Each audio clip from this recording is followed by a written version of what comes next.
하나님의 말씀은 에스겔서입니다. 에스겔서 45장 1절에서부터 5절까지를 먼저 한번 읽고 요한복음 7장 37절에서 38절 말씀을 읽겠습니다. 구약성경 에스겔서 45장 1절에서 5절입니다. 45장 1절에서 5절입니다. 제가 가지고 있는 성경으로는 한 1220쪽 정도가 되는데 아마 그 즈음이 될 것 같아요. 구약성경 에스겔서 45장 1절에서부터 47장입니다. 죄송합니다. 47장 1절에서 5절까지 저 한 절, 여러분 한 절. 우리 같이 양이 얼마 안 되니까 한 목소리로 좀 읽겠습니다. 같이 읽겠습니다. 시작. 그가 나를 데리고 성전문에 이르시니 성전의 앞면이 동쪽을 향하여 있는데 그 문지방 밑에서 물이 나와 동쪽으로 흐르다가 성전 오른쪽 제단 남쪽으로 흘러내리더라. 또 그가 또 나를 데리시고 북문으로 나가서 바깥 길로 꺾여 동쪽을 향한 바깥문에 이르기로 본즉 물이 그 오른쪽에서 스며 나오더라. 그 사람이 손에 줄을 잡고 동쪽으로 나아가며 천척을 측량한 후에 내게 그 물을 건너게 하시니 물이 발목에 오르더니 다시 천척을 측량하고 내게 물을 건너게 하시니 물이 무릎에 오르고 다시 천척을 측량하고 내게 물을 건너게 하시니 물이 허리에 오르고 다시 천척을 측량하시니 물이 내가 건너지 못할 강이 된지라. 그 물이 가득하여 헤엄칠 만한 물이요 사람이 능히 건너지 못할 강이더라. 아멘. 요한복음 7장 37절과 38절 말씀입니다. 요한복음 7장 37절과 38절 말씀 같이, 이것도 양이 많지 않으니까 한 목소리로 같이 읽도록 하겠습니다. 요한복음 7장 말씀입니다.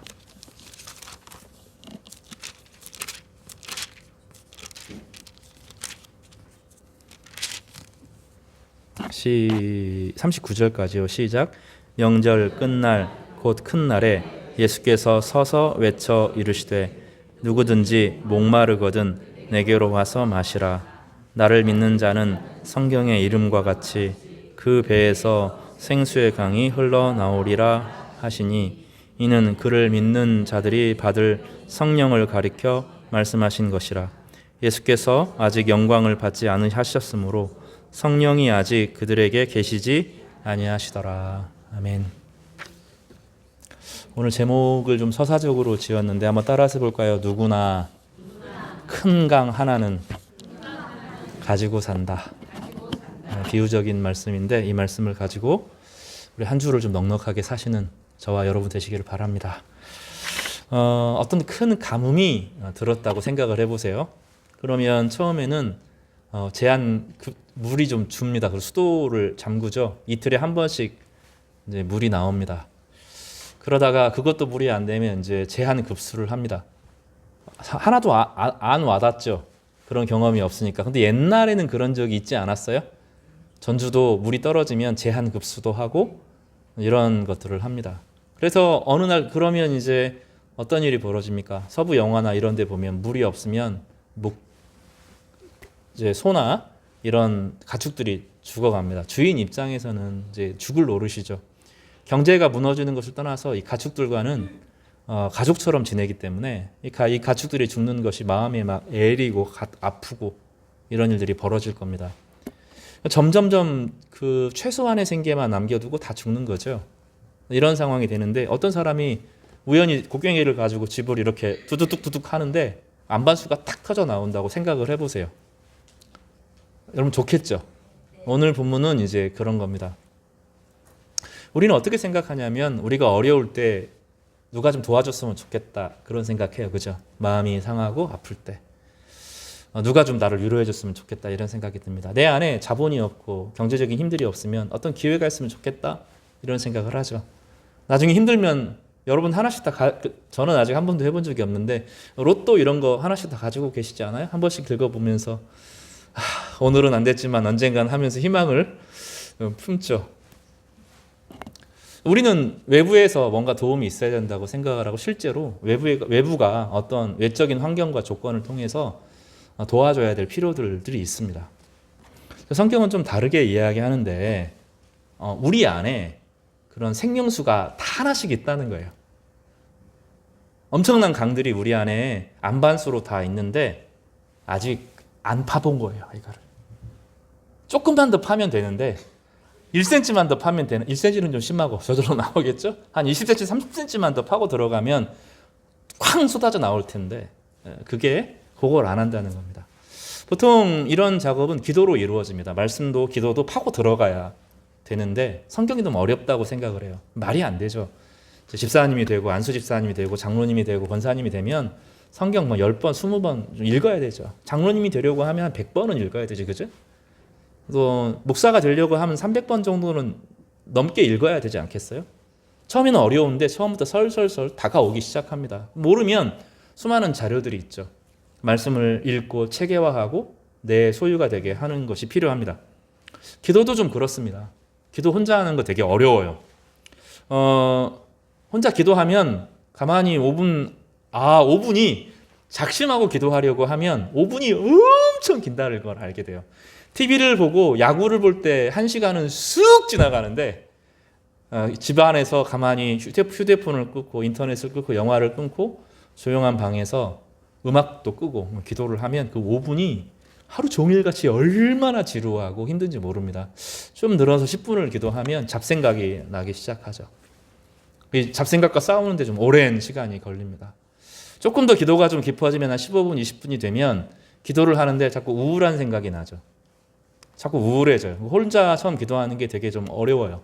그런 단계들을 이제 겪으면서 하나님 말씀이 하나씩 기억이 납니다. 내 상황에 기도 처음에 할 때는 내 상황을 떠올리죠. 그러니까 상황이 있으니까 기도를 하지 않겠어요? 어려운 일들을 하나님께 맡기는 가운데 상황을 반추하고 생각하죠. 그러고 나면 어떤 일이 벌어져요? 내가 세상에서 제일 불쌍한 사람이고 이 상황이 너무 커서 힘들고 어렵죠. 이런 거 안 겪어보셨어요?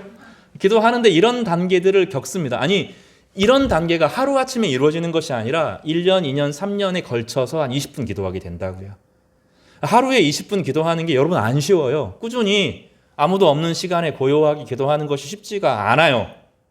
근데 이거를 어릴 때부터 하지 않으면 기도를 못 배우는 거죠. 그러니까 하나님이 우리 가운데 생수의 강을 우리 가운데 딱 주셔서 우리로 하여금 넉넉히 살도록 하셨는데 이 기도를 배운 적이 없어서 이제 언제 기도하죠? 교회에서 통성 기도할 때 잠깐 기도하는 거 다. 아니면 이제 어떻게 하죠? 임시로 쓰는 거 있죠. 찬양 테이프 틀어놓고 그냥 멍하게 있는 거죠. 찬양 테이프 틀면 좀 기도가 되는 게 아니라 멍하게 그냥 흐름에 맡기지 기도로 들어가는 게 아니거든요. 근데 기도가 오래 시간이 지나면 침울한 단계를 지나서 고요의 단계. 그러니까 기도는 이렇게 산만한 단계, 처음에는 지루한 단계, 산만한 단계, 우울한 단계를 거치고 나야 그 다음에 이제 고요한 단계로 들어서게 됩니다. 이 단계를 거쳐야 한번 따라서 해볼까요? 산만한 단계, 우울한 단계, 고요한 단계. 여기까지 이제 가는데 몇 년 걸리죠? 한 3년, 4년 걸립니다. 오래 걸립니다. 진짜 기도하는 게 어려워요. 기도는 이렇게 되고 거기에 가장 중요하게 도움이 되는 것이 무엇이냐면 하나님의 말씀입니다. 말씀을 암송하는 중요한 이유는 기도를 돕기 때문이고 그 말씀 안에 무엇이 담겨 있냐면 하나님의 마음과 성품이 담겨 있기 때문입니다. 그래서 이제는 상황을 하나님께 아뢰는 것에서 그쳐서 넘어서서 하나님이 이 본문을 어떻게 이해하고 이 상황을 어떻게 해석할 수 있는지 하나님의 시각으로 나를 바라보게 되고 나를 수용하게 되고 하나님의 사랑 안에서 나를 이해하게 됩니다. 이제 그 단계가 되기 시작하면 기도가 고요해지고 평안해집니다. 그 단계가 이제 쉼이 이루어지는 단계죠. 여러분에게 이런 일이 빨리 이루어지기를 바랍니다. 해야 됩니다. 아니니까 이제 위기 때만 기도하는데 왜 하나님 내 기도 안 들어주십니까? 이렇게 되는 거고 기도라는 것이 나를 바라보는 게 아니거든요. 거울을 비춰보고 나를 바라보는 그래서 자꾸 나의 모습을 돌이키면서 우울함으로 빠져들어가는 것 내 과거를 회상하고 염려를 회상하는 것이 기도가 아니거든요. 그건 기도가 아니고 시작 단계 아주 어린아이의 기도고 시간이 지나면 주님이 이 어려운 상황에 어떻게 개입하실까를 기대하고 소망하게 되고 그 더 나아가서는 주님 자신과 만나는 은혜를 경험하게 돼요. 상황 가운데 하나님께서 어떻게 해석하는가 말씀을 주시는데 나중에 더 가면 예수님 자신이 나와 함께 한다는 그 깊은 위로를 알게 되는 겁니다. 이게 고요의 단계인데 이제 이 기도가 깊어지면 내 안에 강수가 팍 터져 나오고 그 생명수로 세상 모두가 회복되는 은혜를 누리게 되는 것입니다. 여러분 2024년 저희 주제가 우리의 기도를 들으시는 하나님이에요. 이를 행하시는 여호와, 그것을 만들며 성취하시는 여호와, 그 이름을 여호와라 하는 이가 이와 같이 이르시도다. 너는 내게 부르짖으라. 내가 내게 응답하겠고 내가 알지 못하는 크고 은밀한 일을 내게 보이리라. 근데 여기서 부르짖을 때 아무 상황이 어려울 때 주님 이렇게 하는 게 아니에요. 이 단계들을 거친 사람이 하는 이야기입니다. 그런 사람이 이 깊은 기도의 맛을 아는 사람이 하나님 앞에서 자신의 모든 것을 털어놓을 때 하나님이 직접 개입하셔서 찾아오시고 우리의 모든 이야기를 들으실 뿐만 아니라 우리와 함께 하시는 은혜를 누리게 된다는 겁니다. 그래서 2024년에 우리가 한 것들이 많아요. 공동체 안에서 전교연 수련회도 했죠, 그죠? 여러 가지 일들이 있었습니다. 또 홈커밍데이 같은 것도 해봤어요, 그렇지 않아요? 홈커밍데이도 했어요. 기억하셔야 돼요. 그런 거 하면 우리가 성경을 읽기도 했어요. 지난 여름에는 신약 성경 전체를 읽기도 했어요. 그런 거 하면 지금 성화 100을 시작해서 64번까지 이르게 되는 깊은 과정들도 겪었습니다. 그럼에도 세상이 만만치가 않습니다. 세상은 마치 사막에 바람이 불어오는 것처럼 우리 안에 있는 모든 생명력을 싹 살아가게 말려버리죠. 그래서 우리 안에 사랑이 열매를 맺지 못하고 마른 땅에 나무가 자랄 수가 없잖아요. 사랑이 열매를 맺지 못하고 희망이 우리에게 진짜 희망이 되지 못하는 연약함을 계속 경험하는 겁니다. 기도가 깊어지지 않고서는 기도가 깊어지고 기도의 위로를 경험하지 않고서는 이 기도의 단계로 넘어가지 않고서는 하나님의 능력을 경험하지 못하는 것이 성경의 유일한 진리 중에 하나입니다. 성경에 수많은 가르침들이 있는데 아주 중요한 가르침입니다. 그래서 여러분 이 기도가 돼야 돼요. 깊은 기도를 배우시기를 주님의 이름으로 간절히 부탁드립니다. 이 단계를 산만함과 외로움과 이 괴로움, 우울함이죠. 홀로 있으면 우울해지거든요. 그 이후에 고요의 단계, 그리고 하나님께서 우리 가운데 가까이 하시는 그 은혜를 누리시기를 주님의 이름으로 축복합니다. 우리 안에 강수가 터져 나오면 나도 살고 내 우울한 감정들, 두려운 마음들, 염려와 근심들이 하나씩 사그러지는데 오늘 권사님께서 이야기하시는 것처럼 이제 하나님이 주시는 마음, 세상이 주는 마음이 아니라 내 마음 깊은 곳에서 우러나는 나의 근심과 고통의 마음이 아니라 하나님이 주신 마음을 알게 되는데 하나님이 우리에게 주신 것은 두려워하는 마음이 아니요. 삶을 살아갈 수 있는 능력, 그죠? 세상을 미워하는 것이 아니라 세상을 껴안고 나를 수용할 수 있는 사랑의 마음, 그리고 그 일들을 꾸준히, 근신하는 것은 부지런함인데 꾸준히 그 일들을 감당할 수 있는 하루하루의 삶을 살아갈 수 있는 힘과 지혜를 얻게 되는 것입니다. 따라서 해볼까요? 하나님께서 우리에게 주시는 것은 두려워하는 마음이 아니요 오직 능력과 근신과 사랑과 근신하는 마음이니 부지런함입니다. 이것이 가능해지는 은혜를 누리기를 바랍니다. 어디서 시작됩니까? 세상의 바람, 사막에 같은 이 바람 소리, 거기에 내 마음이 말라 비틀어 버리는 것에서, 혹은 내 마음의 두려움, 내 마음이 기질에서부터 나오는 이 우울함과 또 근심들의 소리가 아니라 하나님의 음성을 듣는, 하나님의 생명이 우리 가운데 흘러 들어오는 은혜가 있기를 바랍니다. 이건 무엇이 필요합니까? 기도가 필요한 것입니다. 지난주에 우리가 그 데미셈 이야기를 잠깐 했습니다. 셈이라고만 했는데 데미셈입니다. 데미셈. 잠깐 좀 보면 저렇게 보입니다. 잠깐 보이셔요? 잘 안 보이죠? 발 한 걸음짜리 정도 되는, 한 척 정도 되는 조그만한 셈이고 비석이 하나 있는데 섬진강 원류지라고 되어 있는 이제 진안 배군에 있는 조그만한 셈입니다. 근데 이 셈을 무시할 수가 없죠. 겉으로는 조그마한 셈인데 사실은 수많은 봉우리들, 덕유산 전체 자락들에게서 있는 진안 고원에 있는 수많은 셈들이 그 안에 뚝 굳혀 나와서 그 안에 흘러나오는 거죠. 그러니까 셈은 작아도 그 안에 뭐가 들어있는 거예요? 이 조그마한 셈이 더미들을 거느리고 있죠. 그러니까 더미가 봉우리, 그런 뜻입니다. 더미가 옛날에 봉우리들이, 수많은 봉우리들에게서 나오는 엄청난 샘이 그 안에 사실은 숨겨져 있는 거죠. 그러니까 겉으로만 보면 너무 초라해서 뭐 이게 뭐 이렇게 말할 수 있지만 사실은 이것은 이 큰 산들을 껴안고 있는 엄청난 능력이 그 안에 있는 거죠. 성도가 그래요. 성도가. 우리 개개인은 너무나 보잘것없고 약하지만 우리 안에 샘들이 터져 나오기 시작하면, 샘이 열리면 이 강이 흘러서 모든 것을 살리는 것입니다.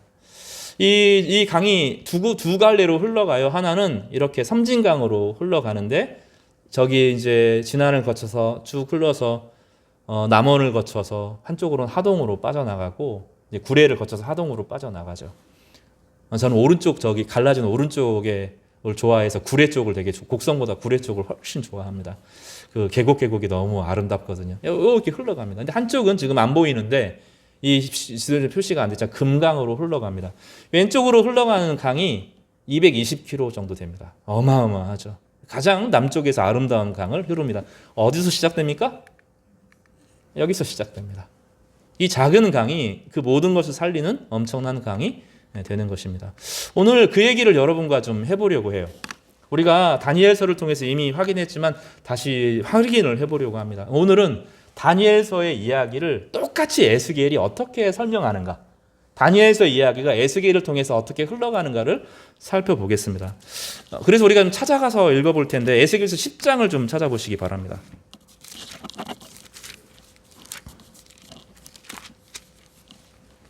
에스겔서 10장에 보면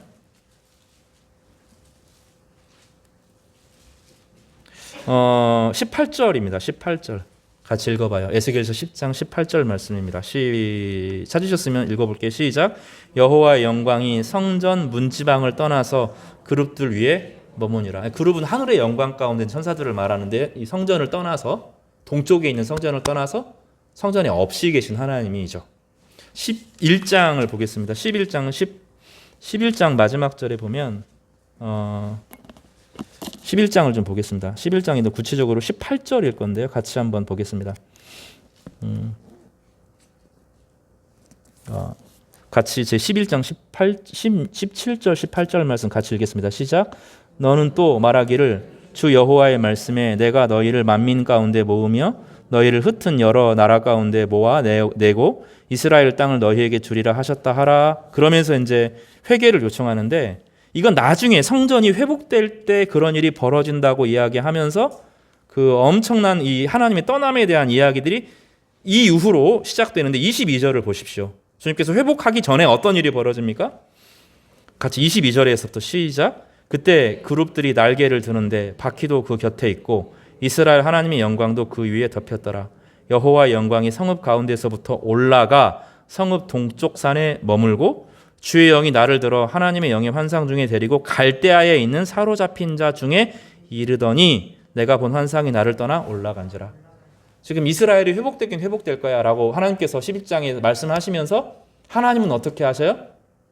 여호와의 산 동쪽으로 떠나셔서 동쪽 산에 올라가시고 어디로 가셔요? 유다를 떠나서 바벨론 강가로 내려가시는 이야기죠. 그러니까 예루살렘 안에 뭐가 없어요. 이제는 하나님의 영광이 없는 거죠. 하나님이 안 계시는 곳에서 예레미야 시절에 예배가 진행됩니다. 그 당시 예배가 제일 화려했습니다. 놀랍게도 하루에 수백 마리 소들이 죽었고 멀리서 그 풍경들을 이야기하면 예루살렘에 가까이 오면 예루살렘 전체가 안개로 좌우했어요. 그 안개가 무슨 안개냐면 소들을 태워서 번제로 드리는 그 안개들로 가득할 정도였습니다. 사람들은 모였고 그 안에 하나님이 우리에게 주신 성공, 이 어려움 중에도 우리를 성공하게 하신 성공의 이야기를 가지고 하나님 앞에 나왔고 우리에게 성공을 주신 하나님을 찬양하고 높였어요. 자기 자녀들은 공부를 많이 해서 외국 여자들이랑 이집트로 다 유학을 떠났고요. 예레미야 시절에 그런 이야기거든요. 떠났고요. 그 당시에 돈 많은 사람들과 다 동맹을 했고 부자들은 부자가 됐고 가난한 자들은 더 가난해졌고 이런 일들이 벌어졌고 빚을 탕감해주지 못하니까 사람들은 신음에, 가난한 사람들은 신음에 시달리는 일들이 계속 벌어진 거예요. 그런데 성전 예배는 넘치고 차고 넘치고 막 이런 일들이 가득했던 것입니다. 하나님이 없는 곳에 기쁨이 있어요. 사람들이 모이니까 기쁘죠. 사람들이 많으면 기쁘잖아요. 뭔가 막 힘이 있고 에너지가 넘치지 않아요? 찬양이 막 뜨거워지고 경배가 뜨거워지고 그런 일들이 그 안에 있었다고요. 제사가 드려지고 멋진 제사장들이 화려한 옷을 입고 그런 일들이 예레미야 시절에 에스겔 시절에 계속 진행되었단 말이죠. 근데 하나님은 거기에 계셨어요? 안 계셨어요? 안 계셨어요. 하나님 어디 계셨어요? 1차 포로로 잡혀간 다니엘과 사드락과 메삭과 아벳느고와 그 포로 사람들이 고난당할 때 거기에 계셨다고요. 본문이 그래요. 내용들이. 그리고 나서 어떤 일들이 계속 진행됩니까? 쭉 하나님께서 유다를 어떻게 심판할 것인지에 대한 계속 이야기를 해요. 그리고 유다 주변에 있는 나라들이 유다에게 그런 안 좋은 우상 숭배를 가르쳐 주었기 때문에 그 나라들에 대한 심판이 계속 이어집니다. 그래서 여러 이집트도 심판하고 모압, 암몬도 심판하고 심판의 이야기가 막 계속 기록이 되어져요. 그리고 나서 이제 33장 정도가 되고 나면 에스겔 같은 말씀 사역자가 일어섭니다. 그 말씀 사역자는 거짓 목자들과 맞서요. 진리를 가르치지 않는 목자들과 맞섭니다. 그 말씀 사역자와 그의 기도를 통하여서 다시 40장, 42장에 보면 건물이 세워집니다. 건물이 세워지는데 40장, 42장에 나오는 건물은 나중에 하나님 나라에 오실 완성과 더불어 신약 교회의 모습을 미리 보여주는 거죠. 그래서 에스겔서 40장을 한번 보겠습니다. 그 앞에는 어떤 일이 있어요? 11장, 12장에서부터는 하나님이 떠난 유다 백성에게 일어나는 수많은 심판들이 주어지고 모압과 암몬 그 주변의 영향들이 심판이 이루어지고 33장에 말씀 사역자가 일어나고 목자들에 대한 징계가 이루어지고 40장을 보겠습니다. 이상 중에 본 성읍이 이루어지죠. 성전이 다시 세워지는 이야기가 주어지고 40장, 41장, 42장이 성전이 세워지는 이야기고 43장에 어떤 일이 벌어집니까? 하나님의 영광이 그 성전으로 다시 돌아옵니다. 이게 의미 있죠. 하나님의 영광이 성전으로 회복됩니다. 언제 그랬습니까? 유다가 완전히 망하고 바벨론의 포로가 되고, 그죠? 바벨론 포로가 된 이후에 그곳에서 부흥운동이 일어나고 유다 공동체가 이제는 기득권에서 벗어나서 부와 권력을 추구하고 그것을 위해서 하나님을 이용했던 우상 숭배를 청산하고 다시 하나님의 공동체를 에스더를 통해서 이룰 때, 모르드게를 통해서 이루고 그 안에 말씀 공동체들이 회복되었을 때 하나님은 그들 가운데 좌정하여 주셨고 다시 유다의 수룹 바벨 성전이 세워질 때 1차적으로 하나님께서 하나님의 영광을 거기서 보여주는 거죠. 그리고 43장에 이렇게 이 회복이 일어나고 난 이후로 안식일과 초하루가 회복됩니다. 안식일은 하나님께 예배하기 위해서 모든 삶을 그치는 것이고 초하루도 매일 아침 새벽에 매월 첫날이죠. 첫날에 그들이 모여서 하나님을 향하여서 안식을 선포하고 기도의 날로 마음을 모으는 초하루가 선포됩니다. 그리고 나서 47장에 이르면 어떤 일이 벌어집니까? 회복된 성전 안에서 뭔가 일어나요. 사막과 같은 곳에서 어떤 일이 벌어집니까? 어떤 일이 벌어져요? 물이 성전 문에서 어느 날 물이 흘러나오는 환상을 보는 거죠. 근데 물이 어떻게 벌어집니까? 그렇게 나오는데 이제 성전에서 물이 흘러나오니까 그 문으로 못 나가고 북쪽 문으로 나와서 이 동쪽 문에서 흐르는 물이 흘러가는 걸 보니까 동쪽에서 흐르는 물이 남쪽으로 이렇게 흘러가는 이야기가 나와 있어요. 그림이 보일지 모르겠는데 그 남쪽에 보면 47장 5절에 보면 아라바 강까지 흘러간다라고 되어 있어요.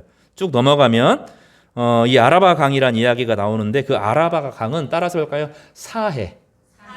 사해는 어떤 물입니까? 소금물이죠. 제가 그림을 하나 보내드릴게요. 사해에서 못하는 게 뭐냐면 잠수가 안 됩니다. 잠수. 아무리 잠수하려고 해도 물에 소금기가 너무 많아서 도무지 잠수할 수가 없어요. 저 사람 그냥 아무것도 아닌데 누워있는데 이렇게 못 가라앉고서 떠 있어서 뭐 하고 있어요? 신문 읽고 있죠. 근데 저거 하면 안 됩니다. 저 과장한 거고 물 튀면 물이 들어가면 눈이 멉니다. 소금물이 너무 세가지고 저기 생명이 하나도 못 삽니다. 바다에 사는 그 고기 갖다 놓으면 금세 다 체액이 싹 빠져나가서 죽습니다. 소금이 너무 강도가 높아가지고 그렇게 죽는 물이죠. 그 물이 회복된다는 얘기를 하는 거죠. 나중에 보면 요한계시록도 똑같은 얘기를 해요. 교회가 회복된다는 이야기예요. 천국이 간다는 얘기가 아니라 요한계시록에 보면 그 부분은 천국 이야기가 아니라 교회의 회복을 이야기하는 겁니다. 그래서 이 사회가 살아나는 이야기예요. 그래서 47장에 보면 물들이 흘러나가는데 처음에는 어떻게 흘러가요? 물이 막 흘러가는 1000걸음 정도 지나고 나니까 얼만큼요? 발목까지 찹니다. 1000걸음, 1000척이 이제 한 척이 한 걸음인데 한 1000걸음을 더 가니까 무릎까지 차오르죠. 가면 갈수록 물이 쌓여요. 물이 그 무슨 말입니까? 그 안에 성전에서 나오는 물이 크기가 어마어마한 거죠. 모든 것을 살릴 만큼. 어느 정도요? 사해와 같이 완전히 죽은 바다를 완전히 살릴 만큼 엄청난 규모의 맑고 깨끗한 생수가 흘러나고 그 강이 주변으로 흘러가는 모든 곳 가운데 모든 나무들이 살아나고 회복시키시는 엄청난 역사가 일어난다는 거예요. 이 요한복음 7장 37절과 38절로 돌아갑시다. 같이 읽어볼까요? 예수님께서 이거는 자신을 통해서 일어나는 일이라고 설명하셔요. 요한복음 7장 37절과 38절 말씀입니다. 같이 초막절인데 같이 읽어보겠습니다. 요한복음 7장 37절과 38절입니다. 시작. 명절 끝날 곧 큰 날에 예수께서 서서 외쳐 이르시되 누구든지 목마르거든 내게로 와서 마시라. 나를 믿는 자는 성경의 이름과 같이 그 배에서 생수의 강이 흘러나오리라 하시니 이는 그를 믿는 자들이 받을 성령을 가르쳐 말씀하시는 거리라. 예수께서 아직 영광을 받지 아니하셨으므로 성령이 아직 그들에게 계시지 아니하시더라. 영광이라는 말은 올리셨다 그런 뜻이에요. 올리셨다. 올리셨다는 건 두 가지 의미가 있는데 하나는 십자가에서 올라가셨다. 십자가의 고난이 예수님에게는 고난이지만 한편으로 영광을 받으시는 것입니다. 모든 인류를 위한 사랑의 행동이었으니까요. 또 하나는 올라가셨다는 것은 하늘에 오르셨다라는 뜻이에요. 그 성부 하나님과 함께 있으면서 무엇을 우리 가운데 주시는 거죠? 성령을 주시기로 작정하신 것입니다. 성령은 기도를 통해서 오지 기도가 없이 성령이 기도가 중요합니다. 성령이 임하는 데 있어서는 말씀과 기도가 중요하고 예수 그리스도를 믿는 성도들에게 주시는 하나님의 특권이죠. 내 배에서 그 배에서 예수님을 믿는데 우리 안에서 강이 터져 나와서 죽었던 모든 것이 회복되고 살아난다는 겁니다. 그래서 여러분들에게는 뭐가 있어요? 성전에서 흐르는 물로 흘러나와서 흐르는 물이 사해를 살릴 만한 어마어마한 그 강줄기가 어디에 지금 연결되어 있는 거예요? 여러분 한 사람 한 사람에게 주어 있는 거예요. 남에게 있는 게 남 탓하지 마세요. 남에게 있는 게 아니라 내 안에 생명수가 흘러나오는 엄청난 영적인 능력이 있고 예수를 믿는 사람들에게 성령을 통해서 이 무한한 힘과 무한한 생명과 무한한 에너지와 무한한 기운과 무한한 모든 것을 하나님의 성품을 우리를 통해서 흘려보내시겠다 하는 것이 오늘 본문의 약속인 것입니다. 그럼 기도하셔야 돼요. 그래서 어떤 단계를 거친다고요? 기도의 자리까지 하나가 또 빠졌죠. 기도의 자리에 앉기까지 어마어마한 시간이 걸리죠. 힘들어요. 안 쉽습니다. 산만함의 단계가 주어지죠. 우울함의 단계가 들어서죠. 그리고 고요함의 단계로 들어서기까지 몇 년이 걸릴 겁니다. 여러분 맘먹고 작심대로 되는 게 아니에요. 기도의 경지, 기도의 순서로 자라나는 게 절대로 쉽지 않습니다. 그래서 큰 집회에 가서 막 부르짖고 하는데 그 전에 뭐가 돼야 돼요? 요 단계를 거쳐서 실제로 기도의 사람이 되어야 하는 것입니다. 그러면 하나님께서는 우리 안에서 생수의 강이 흘러 넘치도록 하시는 거죠. 하늘의 단비를 주실 뿐만 아니라 우리 안에서 하늘로부터 하나님께서 영광을 보여주실 뿐만 아니라 우리 각자 영혼 가운데 생수가 터져 나오도록 하나님께서 하시는 거죠. 두세 사람이 모인 곳에 나도 있다고 하신 주님은 바로 그 얘기를 하는 건데 성도들이 함께 모여 기도할 때 하나님께서 모든 것을 살린다. 그래서 그 요한계시록에 보면 이런 메시지가 동일한데 강이 이렇게 흘러요. 주변에 12나무, 때를 따라서 모든 계절에 따라서 열매를 맺는 12나무들이 쭉 있어요. 근데 그 잎사귀들이 얼마나 좋냐면 그 잎사귀를 먹으면 다 살아나요. 약재가 되어서 다 살아납니다. 교회가 회복되는 일들을 이렇게 표현한 거죠. 예수 그리스도를 주로 모인 공동체, 성령이 임하는 공동체, 그래 안에서 기도를 깊이 배웠던 공동체가 어떻게 성장하고 어떻게 자라고 어떻게 깊어지고 어떻게 모든 것을 살리느냐 하는 거죠. 근데 우리는 지금 어떤 상황입니까? 물을 길어와야 되죠. 급수차가 와야 되죠. 그리고 원망하죠. 저주하죠. 미워하죠. 싫어하죠. 왜냐하면 물이 조금밖에 없으면 어떻게 해야 돼요? 싸워야 될 거 아니에요. 그죠? 내물 이물 하면서 막 싸워야 될 거 아니에요. 지금 우리나라가 생명이 없으니까 서로 싸우잖아요. 노벨 문학상을 받았는데 뒤에서 뭐 좌판이 이런 얘기하면서 막 싸우잖아요. 그 속에 뭐가 없으니까 자신감이 없고 은혜가 없고 기쁨이 없으니까 못 견디는 거예요. 삶의 조그마한 어려움도 좀 여유가 있으면 견디거든요. 마음에 여유가 있고 희망이 있고 소망이 있으면 견디는데 이 기도가 없으니까 그냥 다 불타 있어요. 우리 심장이 다 새까맣게 타여 있는 영혼과 같은 성도들이 너무나 많아요. 그러니까 쉽게 부추김 당하고 너무나 쉽게 미워하고 너무나 쉽게 절망하고 너무나 쉽게 좌절하고 부지런하지 못해요. 하나님 우리에게 주신 능력대로 살지 못하고 불탄 나뭇가지처럼 이래 부직갱이 같은 역할을 하고 있는 거죠. 다시 요한복음 7장 37절과 38절에 보면 나를 믿는 자는 예수님을 사랑하는 자. 오늘 그래서 그 말씀을 읽었는데 하나님을 사랑하는 자, 그 뜻대로 부르심을 받은 자들이죠. 나를 믿는 자들은 성경의 이름과 같이 어디요? 에스겔서에서 이름과 같이 그 배는 우리를 말합니다. 우리 각자 마음속에 성령의 생수가 터지는 거죠. 그 배에서 생수의 강이 흘러나오리라 하시니 이는 그를 믿는 자들이 받을 성령을 가르쳐 말씀하신 것이라. 하나님은 우리를 홀로 두시지 않아요. 교회에는 우리끼리 막 즐거워하고 찬양하고 막 그런 분위기가 아니에요. 어설프고 틀리고 막 그래도 괜찮아요. 우리 안에 우리의 찬양을 받으시는 하나님이 우리 가운데 계시면 그걸로 충분한 거예요. 우리 인생이 험난하고 어렵다고 말하지만 실제로는 어떤 것이죠? 우리 안에 성령이 계시면 우리 홀로 있는 것이 아닙니다. 그러니까 삼위일체 교리는 얼마나 위대한지 몰라요. 온 우주를 창조하시고 심판하시고 다스리시는 하나님이만 이야기하는 이슬람과 유대인들하고는 다르잖아요. 우리를 위해서 친히 인간의 몸을 입고 오신, 오늘 32장 불렀잖아요. 인자가 되신 하나님, 그분이 우리를 위해서 역사의 새로운 강줄기를 여셨다면 오늘 우리 가운데 성령께서 찾아오셔서 기도하는 자들에게 하나님의 은혜를 부어주시고 어떠한 죽어있는 것도 회복시키시겠다고 작정하시는 삼위일체의 교리를 기독교가 깨달은 거잖아요. 하나님은 멀리 계시지 않아요. 하나님은 온 우주를 다스리셔서 우리를 심판하실 분이시지만 우리를 가꾸실 뿐만, 그분은 심판하실 뿐만 아니라 우리 인생을 아름답게 가꾸어 나가시고 계시는 분이시고 우리를 위해 자신의 모든 것을 내어주신 분이시고 오늘 우리 가운데 찾아오셔서 어떠한 역경도 이기게 하시는 힘과 지혜와 능력과 소망과 위로를 전하여 주시는 것입니다. 그래서 여러분, 세상이 주는 마음에 속지 않으시기를 바랍니다. 나의 기질에 당하지 마시기를 바랍니다. 우리 기질을 타서 사탄이 늘 우리를 붙잡고 넘어뜨립니다. 늘 그렇게 합니다. 우리 칼빈이 그거 잘 본 거예요. 인간은 악이다.